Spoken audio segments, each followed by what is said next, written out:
یہ اس کی حصے میں سے تمہارے لیے لائی ہوں۔ اس مغرور عورت نے اس لڈو کو یہ کہہ کر واپس کر دیا کہ ہم ایسی اینٹ پتھر جیسی چیزیں نہیں کھاتے۔ یہ بیچاری لڈو واپس لے آئی اور اسے بھی کھا کر خدا کا شکر ادا کیا۔ اب اس مغرور کا حال سنیے۔ رات کو وہ سو گئی، صبح کیا دیکھتی ہے کہ اس کے بچے مر گئے، غلہ اور سامان غائب ہو گیا۔ جب گھر میں کچھ نہ رہا تو اس کے حواس جاتے رہے۔ دونوں میاں بیوی رونے لگے۔ جب کافی وقت گزر گیا تو اس نے کہا، یا اللہ، اب بھوک سے میرا برا حال ہے، میں کیا کروں؟ گھر میں گیہوں کی بھوسی ملی، سوچا اس کو پکا کر کھا لوں۔ جیسے ہی اس کو چھوا، اس میں برابر کے کیڑے نظر آئے۔ اس نے فوراً بھوسی کو پھینک دیا۔ جب اس کے شوہر نے یہ ماجرا دیکھا تو کہنے لگا کہ میری بہن کے گھر چلو، وہاں روٹی ملے گی اور میرا بہنوئی مجھے لازمی کھانا دے گا۔ گھر کا تالا بند کر کے دونوں میاں بیوی چل دیے۔ ان کے پاس کچھ نہ تھا جو کسی سواری میں جاتے۔ پیدل چلنے سے ان کے پیروں میں چھالے پڑ گئے۔ راستے میں ان کو ہرا بھرا کھیت نظر آیا۔ اس کے شوہر نے کہا، یہاں کچھ دیر ٹھہر جاتے ہیں، میں ہرے چنے توڑ لاؤں، اس کو کھا کر پانی پی لیں گے تو راستہ چلنے کی قوت آ جائے گی۔ اس کے شوہر نے بہت سی ٹہنیاں چنے کی اپنی بیوی کے ہاتھوں میں دیں۔ جیسے ہی اس کی بیوی اس کو ہاتھ لگاتی، چنے کی ٹہنیاں فوراً سوکھ جاتی اور گھاس بن جاتی۔ یہ عورت بہت گھبرا گئی۔ یہ دونوں اس گھاس کو پھینک کر آگے بڑھ گئے۔ راستے میں بہت ہی تر و تازہ گنے کا کھیت ملا۔ اس کا شوہر بھوک اور پیاس سے بےتاب تھا۔ گنے کو دیکھ کر اور بےتاب ہو گیا۔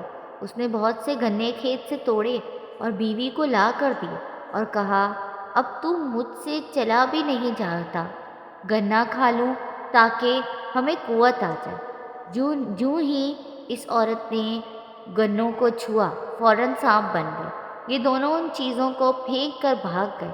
بروقت اپنی بہن کے گھر پہنچ گیا۔ اس کی بہن نے پلنگ لا کر بچھا دیا۔ بہن کے گھر کھانا پکا تھا، سب گھر والوں نے کھا لیا۔ بعد میں اس کی بہن کو یاد آیا، اپنی نوکر سے کہنے لگی، اگر کچھ کھانا بچا ہو تو میرے بھائی اور باوج کو دے آؤ۔ تو کرنے پتیلیاں پہنچ کر جو کچھ تھا ان دونوں کو لا کر دے دیا۔ وہ لوگ کئی دن کے بھوکے تھے، کھانا دیکھ کر بہت خوش ہوئے۔ اسے اپنی بیوی سے کہا، اٹھو، یہ کھانا خدا نے کئی دن بعد دیا ہے، کھا لیں۔ جیسے ہی اس کی بیوی نے ہاتھ دھو کر کھانے کے لیے روٹی توڑی، محسوس کرتی ہے کھانے میں سخت بدبو آ رہی ہے، کھانا سڑ گیا ہے۔ دونوں اپنا سر پکڑ کر بیٹھ گئے اور کہنے لگے، یا اللہ، ہم کب تک بھوک میں رہیں گے؟ ہماری جان نکلی جا رہی ہے۔ اس کی بیوی نے کھانے کو دفن کر دیا اور دونوں بھوک سے سو گئے۔ رات کسی طرح گزر گئی۔ صبح ہوئی تو شوہر نے بیوی سے کہا، یہاں ایک بادشاہ میرا دوست رہتا ہے، چلو اس کے یہاں چلیں، دیکھیں اس مصیبت کے عالم میں وہ ہماری کیا مدد کر سکتا ہے۔ یہ دونوں بادشاہ کے پاس گئے۔ دربان نے بادشاہ کو اطلاع دی، حضور، آپ کے پاس ایک مرد اور ایک عورت ملنے آئے ہیں اور بہت بری حالت میں ہیں۔ وہ کہتا ہے کہ میری طرف سے بادشاہ سے عرض کرو کہ مجھ سے مل لیں۔ بادشاہ نے ملازم سے ان دونوں کو اندر بلایا اور اس کو دیکھ کر پہچان گیا۔ اس کو ایک علیحدہ کمرہ دیا اور کہا، تم دونوں غسل کر کے آرام کرو۔ بادشاہ نے حکم دیا کہ ہمارے مہمان کو 7 رنگ کا کھانا بھیجو۔ بادشاہ کے حکم کے مطابق 7 کھانے ان دونوں کے لیے لگا دیے گئے۔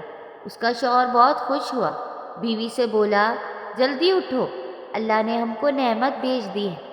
بیوی ہاتھ دھو کر دسترخوان پر آ بیٹھی اور جس کھانے کو ہاتھ لگایا وہ سڑ گیا اور کیڑے نظر آنے لگے۔ اس کا شوہر حیران ہو گیا کہ یہ کیا ماجرا ہے۔ اگر بادشاہ سے شکایت کرتے ہیں تو وہ بادشاہ بہت سخت ناراض ہوگا کہ طرح تازہ کھانا بھجوایا اور تم ہم کو بدنام کرتے ہو۔ اس کا شوہر بہت گھبرایا اور بیوی سے کہنے لگا کہ اب کیا کریں؟ بادشاہ کہے گا کہ ان لوگوں نے جادو کر دیا ہے۔ غرض یہ دونوں کھانا لے کر باہر گئے اور زمین میں دفن کر دیا اور نوکروں سے یہ کہا کہ برتن واپس لے جاؤ۔ اس کا شوہر بہت حیران ہوا کہ یا الہی، یہ کیا ماجرا ہے؟ یہ عورت بہت گھبرائی اور جا کر صحن میں بیٹھ گئی۔ بادشاہ کی لڑکی غسل کرنے جا رہی تھی بادشاہ کی بیوی نے کہا کہ میں بھی غسل کروں گی۔ غرض دونوں غسل کرنے گئی۔ دونوں نے اپنے گلے کا چندن ہار اتار کر کونٹی پر رکھ دیا۔ جو ہی ہار ٹانگا، فوراً ہی گونٹھی نے ہار نکل لیا۔ یہ دیکھ کر بادشاہ کی بیٹی اور بیوی کو سخت تعجب ہوا۔ یہ عورت دیکھ رہی تھی، گھبرا کر اپنے شوہر کے پاس گئی اور کہنے لگی کہ خدا خیر کرے۔ اس کے شوہر نے پوچھا کہ کیا ہوا؟ تب اس نے چندن ہار کا واقعہ سنایا اور کہا کہ جلدی یہاں سے چلو، ایسا نہ ہو کہ بادشاہ ہمیں اس الزام میں جیل بھیج دے یا قتل کر دے۔ یہ دونوں بغیر اطلاع کے وہاں سے چل دیے۔ چلتے چلتے دریا کنارے پہنچ گئے اور وہاں جا کر دونوں بیٹھ گئے۔ اس کا شوہر اپنی بیوی سے کہنے لگا کہ نہیں معلوم ہم سے کون سی خطا ہوئی ہے جو ہم پر ایسا عذاب نازل ہوا ہے۔ بیوی کہنے لگی کہ مجھ سے ایک گناہ ضرور ہوا ہے۔ شوہر نے کہا اے کم بخت، تجھ سے کیا خطا ہوئی ہے؟ شوہر نے کہا کہ جلدی بتانا تھا۔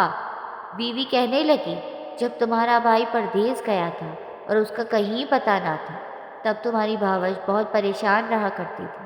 اس نے خواب دیکھا کہ ایک نقاب پوش بی بی آئی ہیں اور انہوں نے فرمایا کہ 10 بیویوں کی کہانی سن، 10 دنوں میں تیرا شوہر آ جائے گا۔ تمہاری باورچ نے جمعرات کے دن سے 10 بیویوں کی کہانی سنی اور 10ویں دن تمہارا بھائی آ گیا۔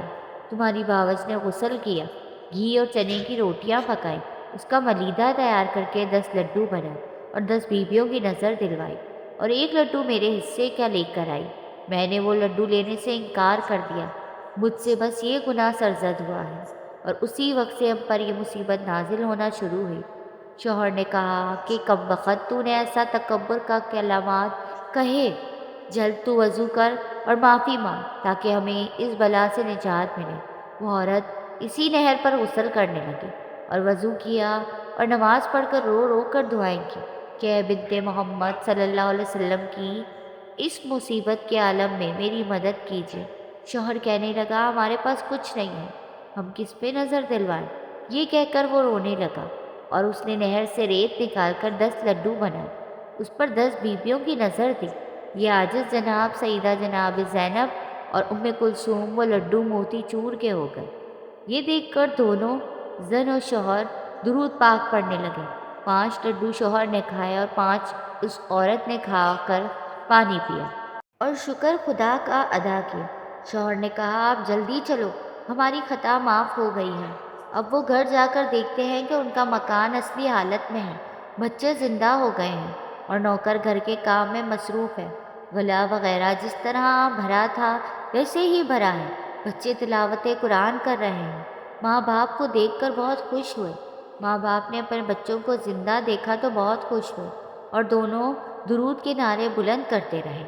آؤ سب مل کر جناب سیدہ فاطمہ الزہرا علیہ السلام علیہ کی بارگاہ میں دعا کریں۔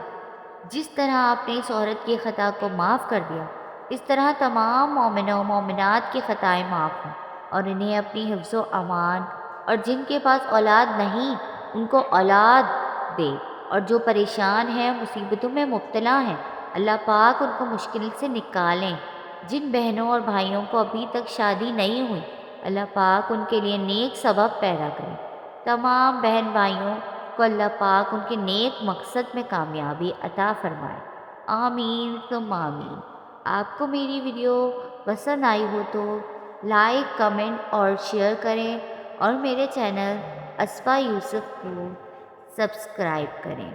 جزاک اللہ۔